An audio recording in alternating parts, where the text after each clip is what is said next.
Most people put Hardrada as the person with the weakest claim, as a bit of a chancer, and there's good reason for that. And they might say, well, no, he's got the qualities of a great king. He had experience as being king of Norway. He's the only one who has already been a king and is currently a king. He is a phenomenal warrior, famous throughout the known world. But Harold Godwinson and William were also great warriors.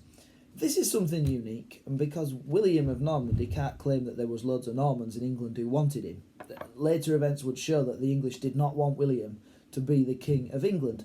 But Harald Hardrada, well, there was a whole chunk of England in the north which was known as the Danelaw, because it had so many Viking immigrants living there with Viking names, Viking customs, descendants of people who first came over and perhaps decided to stay due to the climate.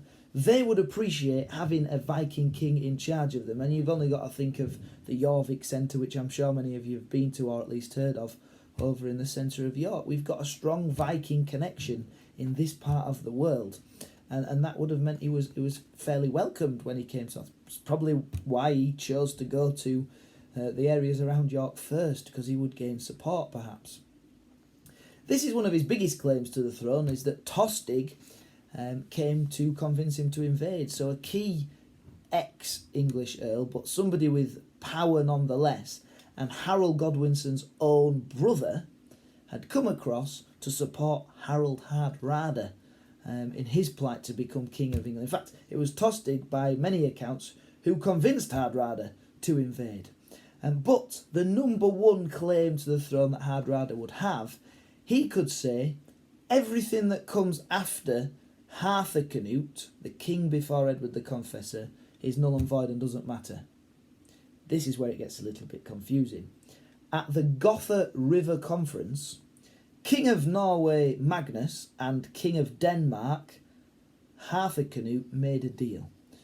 Now they didn't write a lot down. It's not clear cut in this time. That's why it's a bit blurred lines. But we know that the deal was that if whichever one of them died first, the other would inherit their land. And at the time, he's King of Denmark, he's King of Norway.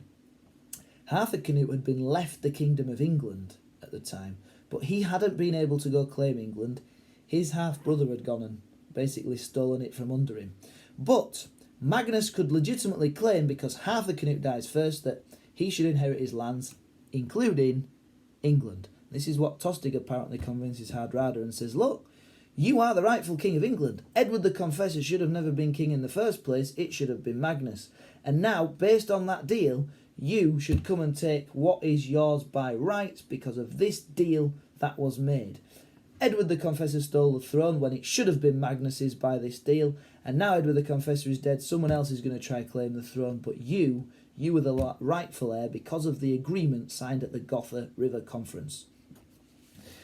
So he's got some sort of a point, perhaps. You might argue times had moved on by then and it's a bit of a weak claim, but he does have some basis in law, perhaps, that he was, maybe by association, the rightful King of England. And there you have it.